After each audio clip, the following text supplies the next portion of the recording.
Welcome back to the Ancient Lives of Desert Dads. This week, our special guest has lived a life of redemption and is a clear example of humility. Give it up for Abba Moses, aka the robber. Thank you so much for having me today. I'm so excited to share my story and maybe even inspire others. Though I must admit, I'm a bit uncomfortable talking with you tonight. Really? Why is that? Well, I am known for my solitude practices and long lengths of silence, and in talking to you tonight, I am breaking that silence now.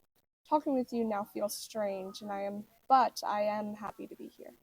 Oh, well, I guess you are, aren't you? You have to trust me, though. This is going to be worth it. What I really want to know about, and what most of our listeners are dying to hear, is how exactly did you go from leading 70 thieves to sitting alone in a desert hut silently? I understand how eager you are to know about that transition.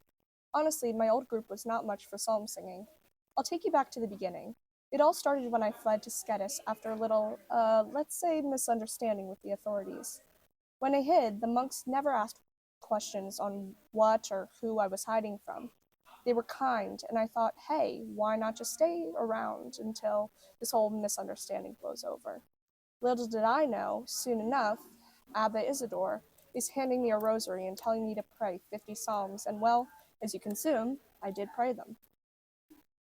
50 psalms? Wow, that must take a lot of discipline.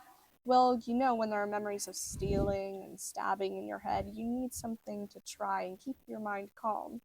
Those demons aren't easiest to get rid of. Demons? Are you referring to, what was it? Oh, the midday devil? Oh, yes, a CD. Horrible thing that is. Right around noon, it will whisper in your ear, Moses, what are you doing? Why are you kneeling here on the cold stone floor? You could be out drinking, having a good time, robbing rich travelers with your friends. That must be so tough to overcome.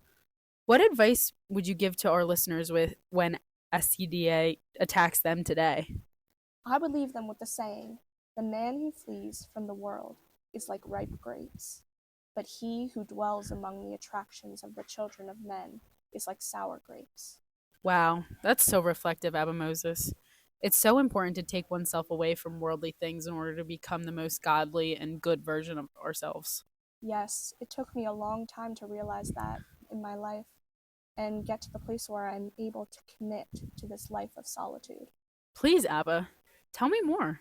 Well, I grew up being mocked by Egyptians, and as an Ethiopian, due to my darker skin color, I was later kidnapped and became a slave to a prominent Egyptian. But eventually, I was released due to being marked as too hard to control, as I was said to have murdered someone. Then, after gaining my freedom, this is when I became the leader of a violent gang of robbers, turning my back to any sort of light from the Lord.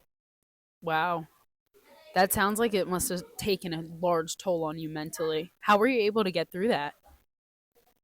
It really did, and in a good time, I stumbled into monastic life in the desert of Egypt, finding serenity and peace, being forgiven, and having an opportunity to repent and change my life, and therefore help others find God.